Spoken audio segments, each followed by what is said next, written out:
lo toquemos un poco cada vez más, tratemos estos temas en casa más que nada. Ya está con nosotros psicóloga y además escritora de este libro, Infancias Respetadas, Ivana Rashkovan, está con nosotros en el Living. Ivana, bienvenida, un placer. Hola, muchas gracias. Bueno, acá tengo en mano el libro Crianza y Vínculos Tempranos. Fíjense ustedes la imagen. Vamos a hablar de cómo se trata a los chicos, de cómo se trata desde su nacimiento, ¿no? Bueno, más que nada en el contexto en el que estamos, que ahora nos vamos a estar metiendo en varios temas. Hace un momento nada más hablábamos de un bebé abandonado en Merlo, por ejemplo. ¿Cómo es la crianza con los chicos? ¿Cómo se logra una crianza respetada? ¿Cómo fue que escribiste este libro, Ivana? Bueno, es el recorrido de un trabajo arduo que venimos haciendo no solo yo, sino con un equipo con el que trabajo. Sí. Y principalmente es un proceso de cambio y de transición cultural. Como charlábamos recién en el corte, a los niños mucho no se los ha escuchado tradicionalmente. Venimos de una crianza, la mayoría de nosotros, de nuestra generación, que se suele llamar como adultocéntrica.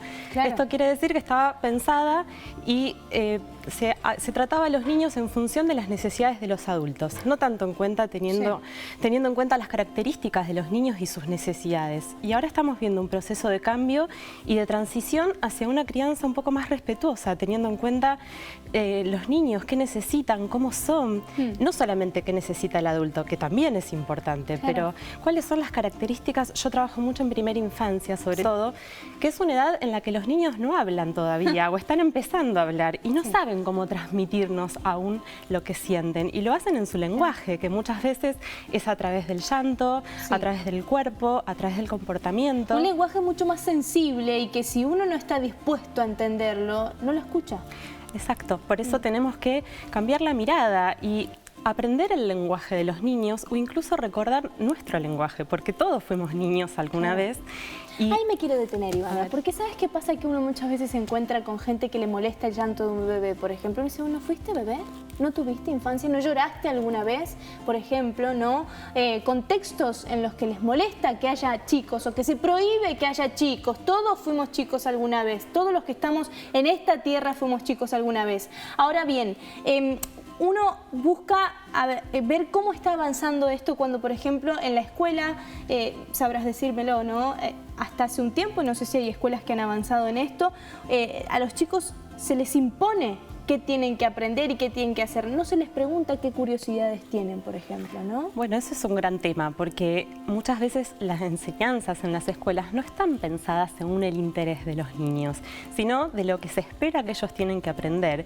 Y muchas veces en centralizar o poner el acento en determinados tipos de aprendizaje que son los más valorados académicamente, como la matemáticas y lenguas en primaria sobre todo, se descuidan los talentos propios de cada niño, que es el interés. Se los mata a los talentos, se los apaga. Exactamente.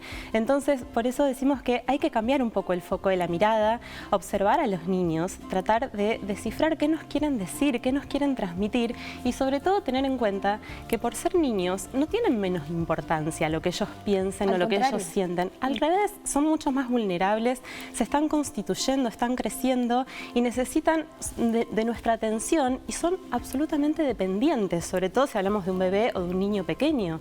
Y muchas veces la dependencia tiene mala prensa. Se considera que, bueno, vivimos en una sociedad muy individualista, entonces tenemos que crecer rápido y volvernos independientes rápido, y no siempre en lo que tiene que ver con crianza antes es mejor. Y a veces, por ejemplo, hay jardines que exigen a los niños en sala de 3 que tengan que ir sin pañales, por ejemplo. Sin pañales. Y no todos los niños tienen los mismos tiempos. Entonces, muchas veces se prioriza los tiempos institucionales o los recursos institucionales sin tener en cuenta las características de ese niño y en qué procesos psíquicos anda cada niño. Porque, bueno, es una cuestión muy que tiene que ver... ¿En qué contexto habita también? Por supuesto. O, por ejemplo, bueno, lo que vemos mucho, y sobre todo a principio de año, el tema de las adaptaciones a los jardines, que se les pide a los niños que de un día para el otro ya se queden solos, sin la presencia de los padres, y están construyendo vínculo con todo el entorno educativo. Entonces eso eso lleva tiempo. Cuando, por ejemplo, nosotros, los adultos, tenemos que ir a un lugar nuevo, desconocido o a un trabajo por primera vez, nos lleva un tiempo adaptarnos, conocer a las personas que ahí están. Y bueno, imagínate en un jardín, por ejemplo, la primera vez que un niño va al jardín, que tiene que entender cómo funciona la institución, y muchas veces las situaciones nuevas, por ejemplo, activan lo que nosotros llamamos en psicología las conductas de apego. De apego, exacto, que tiene que ver con buscar proximidad. Las conductas de apego lo que hacen es garantizar y buscar la proximidad con aquellas personas que el niño conoce, que la persona conoce, porque bueno, el vínculo de apego nos acompaña a lo largo de toda la vida. Y entonces eso lleva tiempo construir un vínculo de apego con una nueva persona. Y los niños en ese momento necesitan de la presencia de sus cuidadores e ir armando, por ejemplo, una transición entre lo conocido, que es su familia, y lo nuevo, que es la institución escolar. Y no todos los chicos tienen los mismos tiempos. Y a veces la escuela o el jardín dice, bueno, la adaptación dura una semana. La determinan, sí. Claro. Ivana, no recuerdo bien dónde escuché o leí alguna vez que decía que lo que a uno le pasa incluso cuando es poco consciente, esa edad en la que uno no recuerda cosas, donde no tiene recuerdo, que serán el primer año, 2, 3 años, incluso la relación emocional que uno puede tener con los padres en ese momento, el trato que nos pueden dar nuestros padres nos va a determinar en la vida. ¿Esto es cierto? Bueno, nosotros decimos que... Por ejemplo, un bebé que ha sido abandonado por su mamá, en un contexto como el que veíamos en Merlo, un bebé abandonado totalmente a la intemperie, ¿qué queda para este chico a lo largo de la vida? A ver, esto deja marcas indelebles en el psiquismo. Decimos que el cerebro o el aparato psíquico en los primeros años es cemento fresco, o sea, todas las huellas que se produzcan en esos primeros años van a dejar una marca. Por supuesto que los niños son sujetos activos. Esto quiere decir que con aquello que reciben tienen que procesarlo, tienen que metabolizarlo y de eso va a quedar una huella. Entonces nunca podemos saber a futuro cuál va a ser esa huella. Pero ¿dónde sí va a despertar incluso, no? Exacto, pero sí podemos pensar, y como sociedad nosotros tenemos que visibilizar la necesidad de los buenos tratos en la infancia. Por supuesto que el abandono es una de las peores cosas que le puede suceder a un bebé o a un niño. El maltrato físico, por suerte, cada vez está más visibilizado. El abuso infantil. El abuso sexual. Y acá quiero meter en tema también, que quiero que me des tu opinión, Ivana.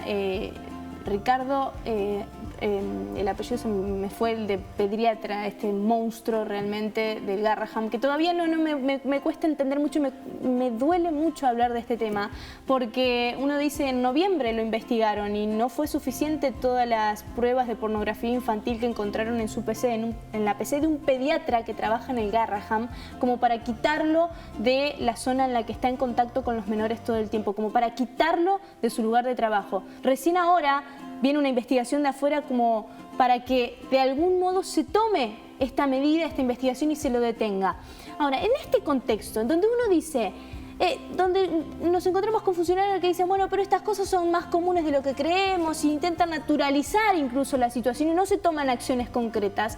¿Cómo se avanza en el respeto a la infancia? ¿Cómo se avanza cuando todavía no vi ninguna ola de pañuelos de algún tipo de color que reclamen contra el abuso infantil, contra los miles y miles de chicos que son abandonados y maltratados actualmente? Bueno, justo eso es algo que hablábamos esta semana con mi equipo, digamos, de cómo generar cada vez más conciencia y poder visibilizar todas estas formas del maltrato, digamos, el abuso sexual, el maltrato físico, pero también incluso formas de violencia que a veces son más sutiles y que están socialmente mucho más naturalizadas. Claro. Cada vez se habla más y se visibiliza más el maltrato y el abuso sexual en la infancia, pero por ejemplo hay formas de tratos en los niños que todavía no está como socialmente visibilizado que son formas de maltrato. Por ejemplo, los castigos, las penitencias, el encierro, la indiferencia, cuando un niño está pasando un momento de berrinche o de enojo, claramente la está pasando mal ese niño. Y muchas veces somos los adultos los que nos ubicamos también haciendo un berrinche y gritando y desbordándonos y maltratando a los niños en ese momento donde más nos necesitan, porque un niño que está haciendo un berrinche la está pasando muy mal. Está necesitando atención. está necesitando una mirada empática para entender, porque los niños no pueden decirnos mamá o maestra o seño, estoy mal, la estoy pasando mal, tengo un problema. Entonces somos nosotros los que también tenemos que poder agacharnos a su altura, mirarlo a los ojos y decirles, estoy acá. Hay una frase que a mí me gusta mucho que dice, quiéreme cuando menos me lo merezca porque será cuanto más lo necesite. Y a veces los adultos, como venimos nosotros, la mayoría de nosotros, de una crianza más autoritaria, que nos han criado con este modelo que hoy sabemos que está en decadencia y que la verdad que todas estas formas de castigos, de premios, de maltrato emocional o maltrato psicológico, no producen verdaderos aprendizajes. Al revés, lo que generan es más distancia y más resentimiento en el niño. Y lo que vemos es que hoy estamos transitando como un cambio de paradigma, de poder mirar a los niños desde otro lugar, desde una manera más empática, teniendo en cuenta más sus necesidades, pero hay muchas familias que al haber sido criados de esta manera no saben cómo transmitir los límites y las normas y las pautas culturales de otra manera, porque ellos han crecido y los han tratado así. Entonces quieren cambiar, pero no tienen, cuando dicen, bueno, yo no le quiero pegar, no le quiero gritar, no lo quiero castigar, pero no sé cómo transmitirle los límites si no es así, porque es lo que aprendieron. Las herramientas nuevas que uno tiene que ir adquiriendo, ¿no? Ivana, un placer tenerte en el living, muchas gracias. Muchas gracias. Bueno, el libro de Ivana acá está en pantalla justamente, Infancias Respetadas, hermoso título y que tiene mucho por enseñar de seguro. Muchas gracias por haber estado con nosotros.